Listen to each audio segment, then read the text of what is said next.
नमस्कार, स्वागत है आपका खास खबर में। मैं हूं आपके साथ सपना दीपक मदेश्वर। हरियाणा निकाय चुनाव में इस बार कांग्रेस और बीजेपी के बीच कांटे की टक्कर देखने को मिल रही है। लगातार गहमा गहमी का माहौल बना हुआ है। इस बीच आपको बताते चले कि हरियाणा में निकाय चुनाव को लेकर सभी पार्टी अपनी अपनी जीत के दावे कर रही है, लेकिन इस बीच मुख्य मुकाबला जो है वो कांग्रेस और बीजेपी के बीच देखा जा रहा है। हरियाणा नगर निकाय चुनाव के लिए 2 मार्च को मतदान होगा और 12 मार्च को नतीजे सामने आएंगे। नगर निगम और परिषदों के भारतीय जनता पार्टी के कांग्रेस के बीच सीधी टक्कर है। नगर निकाय चुनाव में भाजपा कोई कोर कसर नहीं छोड़ना चाहती है।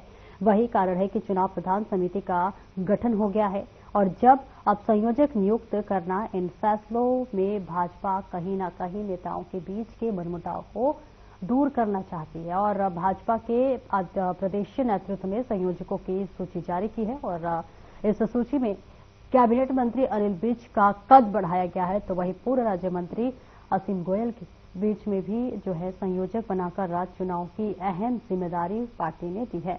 पार्टी ने मंत्री विज को नगर परिषद चुनाव को लेकर कैंट में जिम्मेदारी दी है और इस बीच आपको बता दें कि नगर निगम मेयर के लिए उपचुनाव को लेकर सिटी में संयोजक बनाया गया है। उनके साथ सिटी के मेयर चुनाव में पूर्व राज्य मंत्री असीम गोयल भी संयोजक बनाए गए और ऐसे में इस फैसले से दोनों नेताओं को करीब लाने की कोशिश की जा रही है। तो वही निकाय चुनाव से पहले सरकार ने ग्रामीण चौकीदारों को बड़ी सौगात दी है। दरअसल आपको बता दें कि हरियाणा के मुख्यमंत्री के अतिरिक्त प्रधान सचिव डॉक्टर साकेत कुमार ने कहा है कि प्रदेश सरकार ग्रामीण चौकीदारों की भलाई के लिए प्रयासरत है और ऐसे में चौकीदारों का वेतन 7,000 से बढ़ाकर 11,000 रुपए कर दिया गया है, जो कि बड़ा सौगात माना जा रहा है। और इस बीच आपको बता दें कि जल्दी चौकीदारों के आई कार्ड बनवाए जाएंगे ताकि उन्हें कार्य करते हुए कोई भी असुविधा न हो। उन्होंने आश्वासन दिया है कि चौकीदारों के रिक्त पदों को भरने की प्रक्रिया जल्द ही शुरू की जाएगी। तो वही अब आपको बता दें कि यहां सिविल सचिवालय में ग्रामीण चौकीदार संघ हरियाणा के पदाधिकारियों के साथ हुई बैठक की अध्यक्षता कर रहे थे और इस मौके पर चौकीदारों ने अपना मांग पत्र भी सौंपा है। इस दौरान जानकारी दी गई है कि प्रदेश में 7,301 चौकीदारों के पद है, जिसमें से 4,927 चौकीदार काम कर रहे हैं और 2,374 चौकीदारों के पद रिक्त किए गए हैं। चौकीदारों ने बताया है कि मृत्यु का रिकॉर्ड दर्ज करने वाला पोर्टल ठीक से कार्य नहीं कर रहा है और चौकीदारों को वेतन संबंधी समस्या आ रही है और इस पर मुख्यमंत्री के अतिरिक्त प्रधान सचिव डॉक्टर साकेत कुमार ने कहा है कि चौकीदारों की परेशानी का जल्द से जल्द समाधान किया जाएगा। तो वही देखिए, हरियाणा में कांग्रेस ने निकाय चुनाव के बीच बागी नेताओं पर कार्रवाई शुरू कर दी है। कांग्रेस प्रदेशाध्यक्ष उदय भान ने कांग्रेस के 7 नेताओं को पार्टी से बाहर का रास्ता दिखा दिया है। तो इस बीच आपको बताते चले कि यमुनानगर के 2 और हिसार से एक नेता शामिल है और इस बीच करनाल से सीएम नायब सिंह सैनी के खिलाफ चुनाव लड़ चुके त्रिलोचन सिंह और अशोक खुराना को पार्टी ने निकाला है। यमुनानगर से कांग्रेस कमेटी के साथ जोन के प्रभारी प्रदीप चौधरी और मधु चौधरी के खिलाफ एक्शन लिया गया है। हिसार से विधानसभा चुनाव में कैंडिडेट रहे रामनिवास राडा को भी गुरुग्राम से हरविंदर लग्जली और राम किशन सैन पर कार्रवाई की गई है। तो देखिए, बड़ी गाजगिरी हुई है कांग्रेस के 7 नेताओं पर, जहां पर प्रदेशाध्यक्ष उदय भान ने 7 नेताओं को पार्टी से बाहर कर दिया है और बाहर का रास्ता दिखा दिया है। इस बीच आपको बताते चले कि लगातार गुटबाजी चुनाव से पहले ही कांग्रेस में देखी जा रही है, जिस वजह से सवाल खड़ा होता है कि आखिरकार चुनाव के बीच इस तरह से निष्कासन का मतलब क्या था।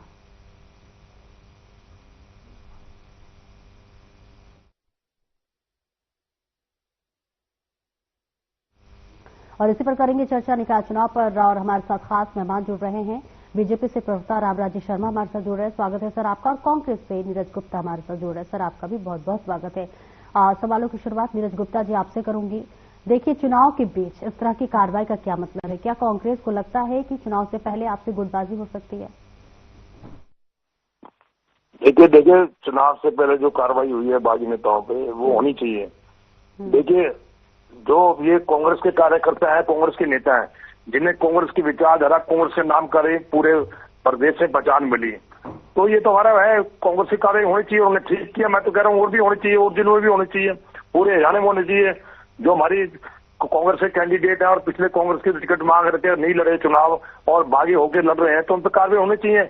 इससे जो दूसरे कार्यक्रम का मनोबल हाई होगा और अनुशासन भी बना रहेगा पार्टी में कि भाई आप कांग्रेस के नाम पे सरकार में रहे, इतने सालों से कांग्रेस के नाम पे नाम कमाया आपने, और जब पार्टी की बारी आती है तो पार्टी से अलग हो गए, पार्टी के खिलाफ चुनाव लड़ रहे हैं, पार्टी को हराने काम कर रहे हैं। ये तो अच्छा प्रयास है, ये चीजें तो पहले होनी चाहिए।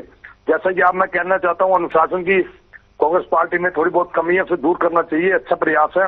मैं तो पूरे हरियाणा में जो कैंडिडेट पार्षद उम्मीदवार के खिलाफ लड़ रहे हैं, हमारी पार्टी के खिलाफ है, उन सबको पार्टी से बाहर कर मिलना चाहिए। देखिए, जो पार्टी के कठिन समय में साथ नहीं है और अच्छे समय मिलाई खा के चलेगा और पार्टी में आप बगावत कर रहे हैं तो स्थिति खराब है। इसी पार्टी में स्थिति खराब होती है, तो कोई भी पार्टी हो सबको कार्रवाई करनी चाहिए। दूसरा मैं कहना चाहूंगा, हमारी देखिए स्थिति कांग्रेस की मजबूत है और हम पूरी जो मुख्य मुकाबला है कांग्रेस और बीजेपी के बीच ही है। हमने देखिए डिस्ट्रिक्ट वाइज मैनिफेस्टो तैयार किया है, हर डिस्ट्रिक्ट में हर शहर में अलग अलग समस्याएं हैं। जैसे समस्या तो लगभग एक जैसी है, सीवर की, नगर निगम की, लेकिन इनको फिजात में जैसे 200 करोड़ घोटाला है, उस हिसाब से मैनिफेस्टो तैयार किया गया है। और देखिए इन्होंने मेट्रो नहीं बढ़ाई और सड़क की समस्या है और प्रॉपर्टी आईडी की समस्या है, सब नगर निगम के हवाले आते हैं। प्रॉपर्टी आईडी में कितनी त्रुटि है, सरकार ने कहा था दूर करेंगे, तो सब अब मुद्दे हैं। देखिए जिन्होंने सरकार बनाई थी, किसों का बहनों खाते में आया है, वो भी हम मुद्दा लेके चल रहे हैं। हम मुद्दा ये नहीं चल रहा कि नगर निगम का मुद्दा है, हम मुद्दा ये लेके चल रहे हैं जो इन्होंने वादा किया था पूरा नहीं किया। 500 गैस सिलेंडर नहीं आए, अभी तीसरी इंजन की सरकार का वादा कर रहे हैं। भाई सेंटर में इनकी सरकार है, हरियाणा में इनकी सरकार है, तीसरी बार कह रही नगर निगम में अपनी सरकार बनाएंगे। तो पहले 2 इंजनों ने इस प्रदेश का बेड़ा कर दिया, अब तीसरी बार का नगर निगम में सरकार बनती है उसका बेड़ा कर देंगे। देखिए 3 साल बाद इलेक्शन करा रहे हैं, जबकि बल्कि हिंदुस्तान की हिस्ट्री में पहला ऐसा प्रदेश है जिसमें 3 साल इलेक्शन नहीं हुए। दूसरा एक बात बता दूं, आप इन्होंने अपने सारे कैंडिडेट भाजपा ने चेंज करे। मैं कल इनकी लिस्ट देख रहा था, और जिनसे पहले जब मैं फरियाद का उदाहरण देता हूँ, फरियाद में जो पहले के पार्षद थे उनमें किसी को टिकट नहीं दिया, सबको कहा था हम 2-2 करोड़ की ग्रांट देंगे, आप अपने वार्ड का काम कराना, उनको चेंज कर दिया। अगर उन्होंने काम ठीक किया तो उनको चेंज क्यों किया? देखिए ना, अंदर खूट बहुत है, उसका लाभ भी हमें मिलेगा, क्योंकि इनके एक वार्ड में सबको जो पुराने आदमी को टिकट नहीं मिली वो अंदर खाते इनका विरोध कर रहे हैं। चलो पार्टी के इंटरनल मैटर है, लेकिन हम मुद्दों की लड़ाई लड़ रहे हैं और बहुत ही मेहनत कर रहे हैं। देखिए सब काम शुरू हो चुका है, डोर टू डोर कमेंसिंग चालू है, स्टार प्रचारक भी लगाए हैं, जो जिसकी जरूरत है। हमने देखिए जातिवाद स्टार प्रचारक लगाए हैं, किसी भी कास्ट के जहाँ जिसका जहाँ प्रभाव है उसको बढ़ा सकता है, और प्रदेश से जिस नेता की भी जरूरत है वो सब स्टार के लिए आएंगे।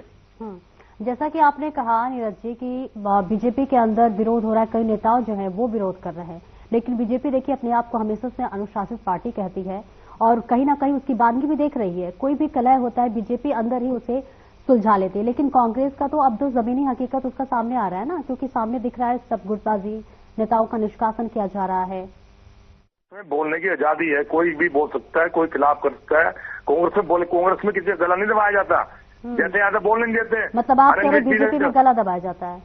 आप अनिल विज जी को देखिए ना क्या हुआ, जवाब दे दीजिए। अनिल विज जी ने दोबारा बोले, अरे कांग्रेस में कोई बोल नहीं सकता, इनको तो बाहर का हम तो रास्ता दिखाते हैं, हम तो पूरी कार्रवाई करते हैं। भाई कांग्रेस की बोलने की जाती है, कांग्रेस के नेता कोई कार्य करता है अपने मुख्य विचार रख सकता है, उसमें कोई बुराई नहीं है। ये तो संविधान भी हमें आजादी देती है, कांग्रेस संविधान में लिखा और हमारे देश के संविधान में लिखता है, कोई बोल सकता है, अपने विचार प्रकट कर सकता है। लेकिन बीजेपी तो बोल नहीं सकता, बीजेपी तो लोग अंदर घुसते हैं, एक आधे नेता बोलते हैं निर्विज जी, उनको चुप करा दिया जाता है, लेकिन वो चुप नहीं होते, ईमानदार आदमी है, उन्होंने दोबारा बोलना शुरू कर दिया। और बताइए बीजेपी में कौन बोलता है? कोई नहीं बोलता, तो सब अंदर खाते डरते हैं। भैया जो नीरज जी लौटती हूँ आपके पास, रामराजू जी जवाब दीजिए, अभिव्यक्ति की आजादी क्यों नहीं है आपकी पार्टी में? देखो हमारी पार्टी में तो पूरी आजादी है और विश्व की सबसे बड़ी पार्टी है हमारी, विश्व का सबसे बड़ा संगठन है और अनुशासन भी है। अनुशासनहीनता पार्टी बर्दाश्त नहीं करती, अनुशासन है तब इतना बड़ा संगठन चल रहा है, बगैर अनुशासन के कोई भी बड़ा संगठन नहीं चलता। और जैसे आपने पहले इनके पार्टी छोड़ने वालों के बारे में आपने बोला, ये कांग्रेस पार्टी में भागम भाग लग रही है। इनका पूर्व विधायक बिशनलाल खैनी छोड़ गया, इनके पूर्व मेयर छोड़ गए हिसार से, मेयर कैंडिडेट छोड़ गया, इनका करनाल से जो 2 बार इन्होंने टिकट दी वो छोड़ गया, जिलाध्यक्ष छोड़ गया, इनका पूर्व जिलाध्यक्ष छोड़ गया, आम आदमी पार्टी का जो चुनाव लड़ा था वो छोड़ गया। मोदी जी की सुनामी चल रही है, सुनामी, और कांग्रेस डूबता जहाज है, डूबते जहाज में कौन बैठेगा बताइए आप। और जो मोदी जी ने इतना बड़ा तोहफा ये हमारी बहनों को दिया है, 70 करोड़ आबादी को इतना बड़ा तोहफा दिया है भारतीय जनता पार्टी ने, विश्व के सबसे लोकप्रिय और ताकतवर प्रधानमंत्री ने, ऐसा पहली बार हुआ है। आप देखिए ना, 31% आरक्षण हमारी बहनों को दिया, हमारी आधी आबादी को, और उसके बाद में 3 तलाक खत्म किया, लखपति दीदी लेकर आए, लखपति योजना लेकर आए, ड्रोन दीदी योजना लेकर आए और बीमा सखी योजना लेकर आए। अनेकों काम हमारी बहनों के लिए विश्व के सबसे लोकप्रिय और ताकतवर प्रधानमंत्री आदरणीय नरेंद्र मोदी जी ने किया। और जिस तरह से हमारी एक नंदगढ़ गांव है हमारा जुलाना में, मैं जुलाना का रहने वाला हूं, हमारी बेटी को, हमारी जुलाना की बेटी, हमारे हरियाणा की बेटी को, जो एक छात्र जीवन, बीजेपी की छात्र इकाई से उन्होंने अपना जीवन शुरू किया, अपना राजनीतिक करियर, वहां पे छात्र संघ में रही हो, उसके बाद में महिला मोर्चे में रही, उसके बाद में हमारी बहन युवा मोर्चे में रही, उसके बाद में अब दिल्ली की मुख्यमंत्री बन गई। ये पूरे हरियाणा की छत्तीस बिरादरी के लिए गौरव की बात है। और उससे हरियाणा की जनता में बीजेपी के प्रति और ज्यादा दोष बढ़ गया, और ज्यादा रुझान बढ़ गया। हरियाणा मैं दावे के साथ करता हूं, देवतुल्य जनता जनार्दन जिस तरह से लाडू बांट रही है, जिस तरह से खुश हो रही है, मैं मोदी जी ने हरियाणा के ऊपर बहुत बड़ा उपकार कर दिया, हमारी बेटी को दिल्ली का मुख्यमंत्री बना दिया। पूरे हरियाणा में इस बात का बहुत भारी खुशी है, दिवाली मनाई जा रही है। मैं मारी छोरी दिल्ली की मुख्यमंत्री बना दी भाई मोदी ने, अमित शाह जी ने मारी छोरी दिल्ली की मुख्यमंत्री बना दी, बीजेपी ने मारी छोरी दिल्ली की मुख्यमंत्री बना दी। पूरे हरियाणा में खुशी का माहौल है, इसलिए लिहाजा इसका असर हरियाणा में पड़ेगा। और हरियाणा में पड़ेगा, छोटी सरकार के चुनाव चल रहे, निकाय चुनाव में हर जगह कमल खिलेगा, कमल। और ये बौखला गए हैं, इनकी पार्टी में भागम भाग लग रही है। मोदी जी की सुनामी चल पड़ी है, सुनामी को देख कर कांग्रेस का डूबता जहाज है, सारे छोड़ के भाग रहे हैं। जिस तरह से दिल्ली की देवतुल्य जनता जनार्दन ने वहां पे कमल का फूल खिलाया है, हमारी शपथ बहुमत से सरकार बनाई है, तो ये देवतुल्य जनता जनार्दन की जीत है दिल्ली की, और विश्व के सबसे लोकप्रिय और ताकतवर प्रधानमंत्री आदरणीय नरेंद्र मोदी जी की नीतियों की जीत है, उनकी गारंटी की जीत है। ये हमारे चाणक्य के रूप में विख्यात, बहुत ही प्रसिद्ध रणनीतिकार और सरदार पटेल के बाद में सबसे मजबूत गृह मंत्री के रूप में जाने जाने वाले आदरणीय अमित शाह जी की चाणक्य नीति की जीत है। ये हमारे बूथ मैनेजमेंट जो संभाल रहे थे हमारे आदरणीय मनोहर लाल जी, हमारे केंद्रीय मंत्री, ये उनकी मैनेजमेंट की जीत है। और जिस तरह से केजरीवाल की झूठ का पर्दाफाश किया, जिस तरह केजरीवाल ने झूठ बोला था कि हरियाणा सरकार जहर मिला के पानी भेज रही यमुना नदी में, और ये जहर का पानी दिल्ली की जनता को पिलाना चाहती है। हमारे मुख्यमंत्री जी ने उनकी झूठ का पर्दाफाश किया, वो यमुना नदी पर गए, वहां पर अमती छोर पे, वहां पर पल्ला गांव में उन्होंने यमुना का जल पिया, और जल पी के केजरीवाल को ललकारा कि केजरीवाल मैं ये शुद्ध पानी भेज रहा हूं, और आप भी वहां पर राजघाट के नजदीक जहां पर महात्मा गांधी जी विराजमान है, वहां पर यमुना नदी गुजरती है, आप इसका पानी पीजिए और इसमें नहाइए, और ये तो देवतुल्य दिल्ली की जनता की है, हरियाणा की जनता से माफी मांगिए। कांग्रेस हमेशा ये आरोप लगाती है, रामराज जी सुन लीजिए, कांग्रेस हमेशा ये आरोप लगाती है कि बीजेपी पार्टी तोड़ने का काम करती है। ऐसे में जो बागी नेता हुए हैं, क्या बीजेपी उनको अपने पाले में करने की कोशिश कर रही है? ऐसा जी मैं बताऊं, इनका तो डूबता जहाज है, सारे भाग रहे, भागम भाग हो रहे हैं।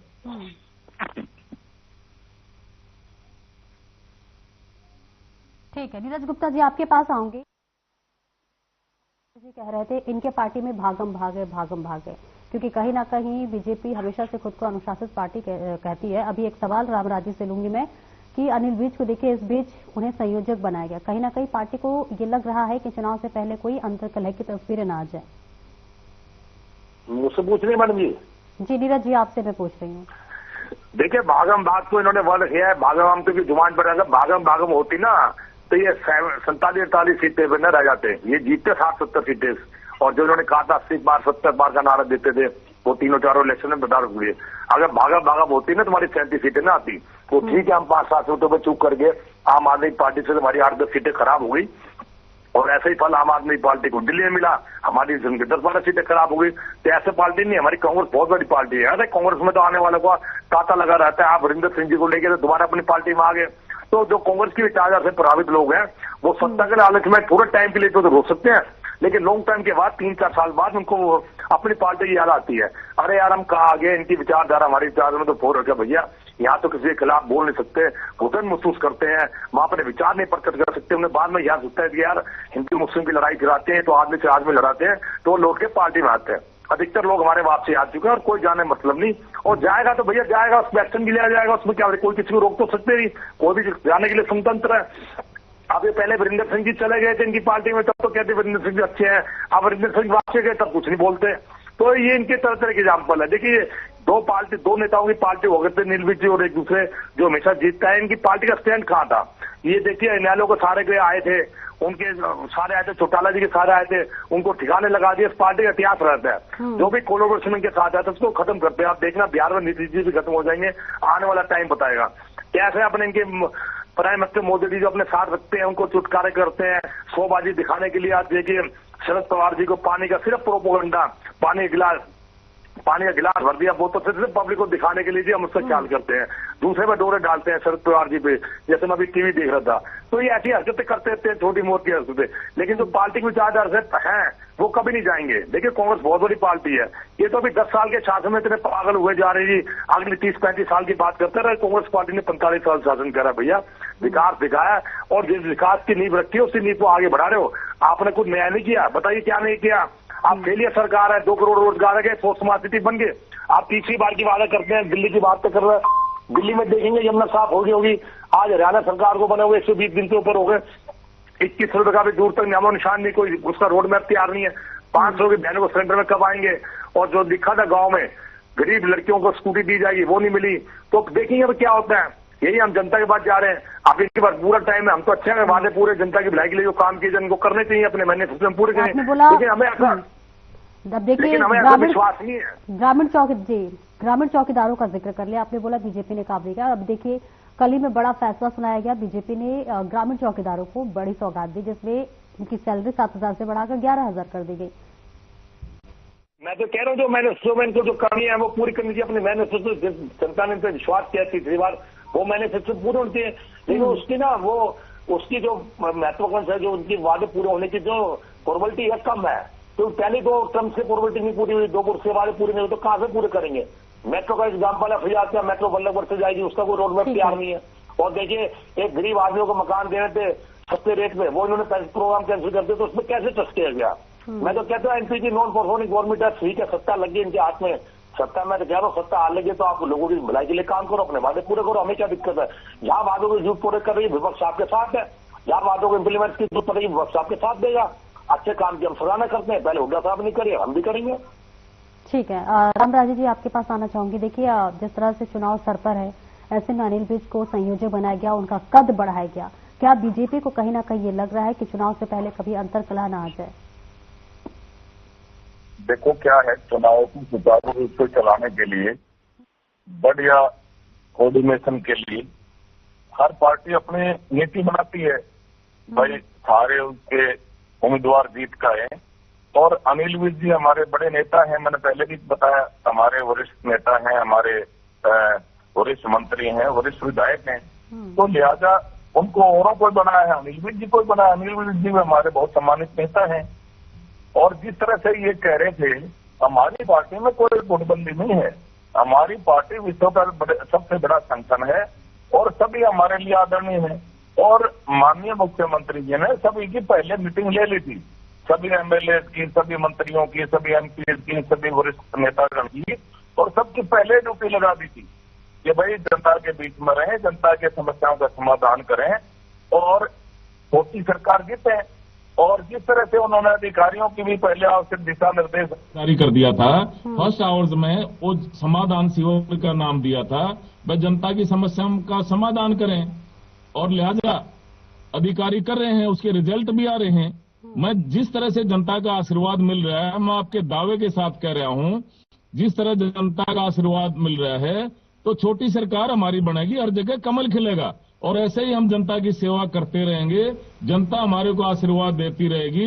आने वाले 30-40 साल तक हमारी सरकार ऐसे ही चलती रहेगी, क्योंकि हम जनता की सेवा में समर्पित रहते हैं। इनकी तरह नहीं, जैसे ये मकानों की बात कह रहा था, इनको शर्म आनी चाहिए। इनके टाइम में क्या होता था, सेक्शन 4(6) का नोटिस थमाया, किसान को डराया धमकाया, सस्ते भाव में जमीन हड़पी और महंगे भाव में बिल्डर को बेच दी। ये इनका था, CLO की सरकार थी इनकी। ये सबको पता है, इनके ये कारनामे थे। और जिस तरह से 1-1, 2-2 रुपए के चेक प्राकृतिक आपदा में इनके टाइम में आते थे, वो इतिहास गवाह है। आज छत्ती बिरादरी हमारे से खुश है, महिला शक्ति खुश है। महिला शक्ति को तो और ज्यादा मजबूत कर दिया हमारे प्रधानमंत्री आदरणीय नरेंद्र मोदी जी ने। एक हरियाणा की बेटी, हमारी बहन एक महिला शक्ति का प्रतीक, उसको दिल्ली का मुख्यमंत्री बना दिया। दूसरा, युवाओं को बहुत ज्यादा रोजगार दे दिए। आज बिना खर्ची बिना पर्ची के जिसकी 3 पीढ़ी खाली चली गई, कोई चपड़ासी नहीं लगा था, आज मेरिट के आधार पर क्लास 1 अफसर लग रहा है। ये अपने आप में गौरव की बात है। ये आदरणीय मनोहर लाल जी उस समय मुख्यमंत्री थे, आज केंद्रीय मंत्री हैं, उन्होंने ये शुरू किया था। और आज हमारे मुख्यमंत्री जी उसका फॉलोअप कर रहे हैं, उसका अनुसरण कर रहे हैं। और मैं और बताऊं आपको, आज किसान का बेटा, मजदूर का बेटा, गरीब का बेटा हमारे देश का प्रधानमंत्री। ठीक है नीरज जी, 1 मिनट की टिप्पणी दीजिए, बस समय की बहुत कमी है। हेलो, आप तक आवाज पहुंच पा रही है नीरज जी? 1 मिनट में अपनी टिप्पणी कर दीजिए जी, समय की कमी है। 1 मिनट में लास्ट कमेंट। देखिए, मैं ये कहूंगा, हम नगर निगम चुनाव पूरी मेहनत से लड़ रहे हैं, मुद्दों से लड़ रहे हैं। ठीक है। और हम अपने मुद्दों से नहीं भटकेंगे कि हमारी नगर निगम में सरकार बने ना बने, जो जनता के मुद्दे उठाए और उठाते रहेंगे, चाहे वो विधानसभा में हो चाहे नगर निगम के मुद्दे हो, सब जगह उठाते रहेंगे। हम तो ये कह रहे हैं, अपने वादे पूरे करो। जिस जनता ने आप देश तुल्य बोलते जनता को विश्वास किया है। बहुत बहुत शुक्रिया इस खास चर्चा में जुड़ने के लिए। तो देखिए, निकाय चुनाव सर पर है। 2 मार्च को चुनाव होने वाले हैं, 12 मार्च को रिजल्ट सामने आएगा। एक तरफ बीजेपी में गुटबाजी दिख रही है, नेताओं का निष्कासन किया जा रहा है, तो वहीं दिल्ली में फतेह के बाद बीजेपी का जोश हाई है। निकाय चुनाव में किसकी होगी जीत, किसकी होगी हार, ये तो 12 मार्च को ही पता चलेगा। फिलहाल मेरे साथ इस चर्चा में इतना ही। नमस्कार।